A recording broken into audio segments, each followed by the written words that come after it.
नमस्कार साथियों, मैं दीपक कोरी। मेरी कंपनी का नाम ओम प्रोपटेक प्राइवेट लिमिटेड। मैं आपको बताना चाहूँगा अभी जो शनिवार गया है 6 सितंबर 2025, उसमें यमुना प्राधिकरण की 86वीं बोर्ड बैठक संपन्न हुई है, जिसकी अध्यक्षता आलोक कुमार जी ने की थी।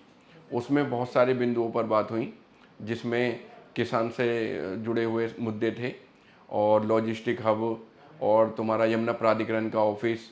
इन बिंदुओं में से सबसे पहले मैं आपको बताना चाहूँगा, जो 29 ग्राम हैं जो यमुना प्राधिकरण में एक्वायर करे हैं या जो डेवलप करे हैं, उनमें जो आरक्षण पत्र हैं, जो किसान कोटे के प्लॉट होते हैं, वो लगभग 6000 से ज़्यादा वो आरक्षण पत्र उनको दिए जा चुके हैं, जिनमें से 4171 आवंटन पत्र भी दिए जा चुके हैं।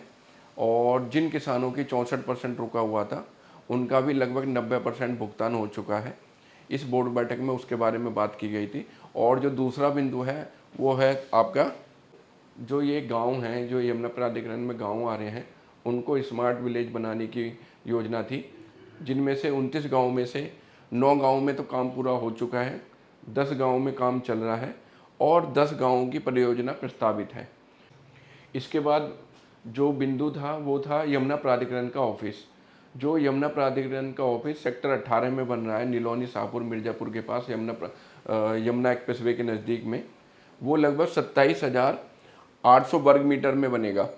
और जो ये यमुना प्राधिकरण का ऑफिस बनाया जाएगा, ये ग्रीन और भूकंप रोधी होगा और इसकी जो बिल्डिंग है लगभग 3 साल में वो पूरी हो जाएगी। इसके बाद जो बिंदु था वो सेक्टर 18F में यमुना प्राधिकरण लॉजिस्टिक हब और वेयर हाउस बना रहा है। मतलब वो एक हब बना रहे हैं जिसमें वेयर हाउस और लॉजिस्टिक हब होंगे।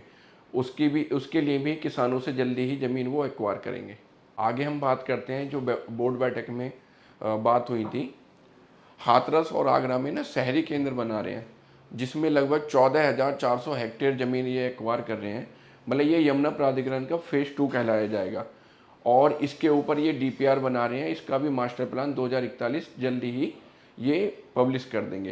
इसके बाद जो उस बोर्ड बैठक में बातचीत की गई, वो औद्योगिक क्लस्टर की प्रगति के लिए बात की गई, जिसमें अप्रैल एक्सपोर्ट क्लस्टर जो है, जिसमें 81 भूखंड आवंटित कर दिए हैं और 61 की लीज डीड भी हो गई है, जिनमें से 7 में निर्माण कार्य चल भी रहा है।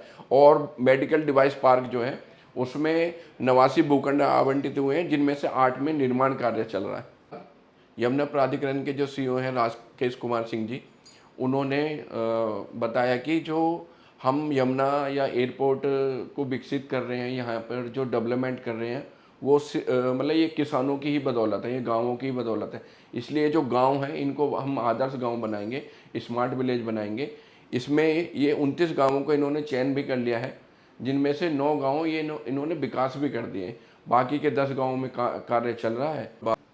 यमुना प्राधिकरण की 86वीं बोर्ड बैठक में यह निष्कर्ष निकला कि आने वाला समय यमुना प्राधिकरण का केवल एयरपोर्ट के लिए नहीं जाना जाएगा, स्मार्ट विलेज के लिए जाना जाएगा।